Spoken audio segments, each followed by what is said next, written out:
वल्गना करतायत, वल्गना की माझी करून टाकू करून. अरे यांच्या घरामध्ये तिघं माझी झालेले आहेत.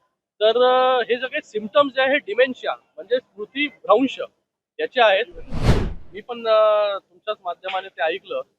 मला वाटतं वारंवार शिंदे साहेबांवरती बोलून प्रसिद्धी मिळवायची आणि मी तिथे ऐकलं की बाबा काय कल्याण लोकसभेमध्ये देखील जे आहे हे खासदाराला माझी करून टाकेन आणि एकही महानगरपालिका जी आहे ती निवडून येऊन देणार नाही.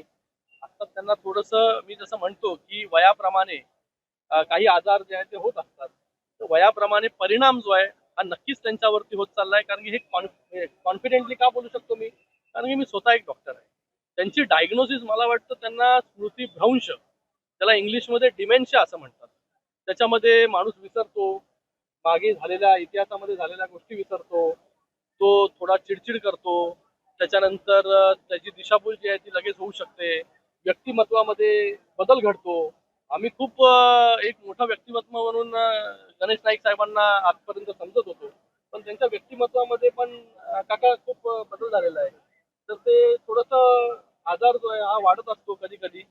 तर हे सगळे सिम्पटम्स जे आहे डिमेन्शिया म्हणजे स्मृतीभ्रंश याचे आहेत. हा आजार जो आहे हा तुम्ही पूर्णपणे बरा नाही करू शकत, पण त्याला कंट्रोल करू शकता.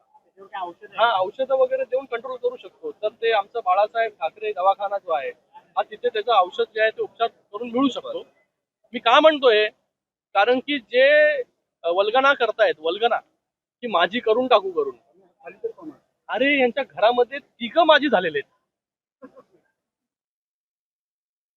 तिघच्या तिघ, दोन्ही मुलं आणि त्यांचे वडील देखील. तर त्यांचा जो आहे तो त्यांना विसर पडला असेल. आमचे नौखे जरा मागे जाऊन बघितलं की ज्यांच्याबद्दल हे बोलतायत त्यांनी कशा प्रकारे माझी केलं. आनंद परांजपे हे एक नौखे उमेदवार होते शिवसेनेचे, त्यांना उभं केलं आणि त्यांना शिंदे साहेबांनी निवडून आणलं. तेव्हा शिंदे साहेब मंत्री देखील नव्हते. अशा परिस्थितीमध्ये आनंद परांजपे यांना जे आहे हे दोन दोन जे आहे तिकडे शिवसैनिकांनी शिवसेनेने निवडून आणलं. शिंदे साहेबांची मेहनत त्याच्यामध्ये होती आणि तुमच्याच मुलाला पाडायचं काम केलं, एकदा नाही दोनदा. त्याच्यानंतर तुम्हाला देखील तुमच्याच पक्षाच्या मंदाताई म्हात्रे या लाडक्या बहिणींनी पाडायचं काम केलं, माझी करायचं काम केलं. त्याचबरोबर तुमच्या मुलाला देखील, ज्याला तुम्ही दुसऱ्या पक्षामध्ये पाठवलं आता निवडणूक लढण्यासाठी, त्यांना देखील परत लाडक्या बहिणींनी जे आहे हे माझी करायचं काम केलं. की जे 3-3, 4-4, 5-5 वेळा माझी झालेली आहेत, त्यांनी दुसऱ्याला माझी करण्याबद्दलच्या वल्गना करू नये. आणि आताच निवडणुका झाल्या, या कल्याण लोकसभेमध्ये 100% शिवसेनेचे महापौर, शिवसेनेची सत्ता आहे. तर तुम्ही जे आहे हे मला घाबरवायचं काम जे आहे ते या ठिकाणी करू नका.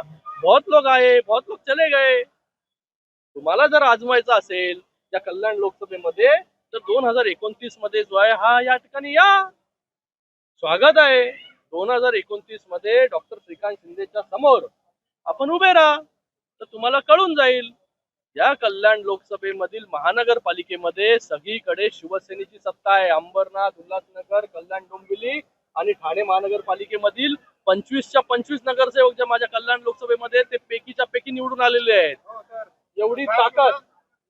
एवढी ताकद जी आहे ही शिवसेनेची आहे.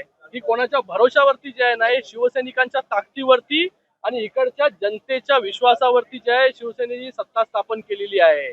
नवी मुंबईमध्ये आमचीच काही चुकी झालेली आहे, त्याच्यामुळे जे आहे त्या जागा शिवसेनेच्या कमी झाल्या, नाही तर तिथे देखील माहिती आहे काय झालं असतं ते. तर मला वाटतं आपण स्वतः कोणावरती बोलतो. शिंदे साहेब ज्या वेळेस काय प्रॉब्लेम आहे यांना माहिती आहे, यांना एक असूया आहे. शिंदे साहेब जेव्हा शाखा प्रमुख होते हे तेव्हा मंत्री होते. आज शिंदे साहेब मुख्यमंत्री झाले, उपमुख्यमंत्री झाले, तरी देखील ते तिथेच आहे. आणि ते कोणामुळे झाले मंत्री? 2022 मध्ये शिंदे साहेबांनी उठाव नसता केला ना, तर मंत्रीपद देखील बघायला मिळालं नसतं. शिंदे साहेबांवरती तुम्ही टीका करता, ते बिचारे काय बोलत नाही, ते कामातून उत्तर देता. डॉक्टर श्रीकांत शिंदेच्या नादाला लागू नका.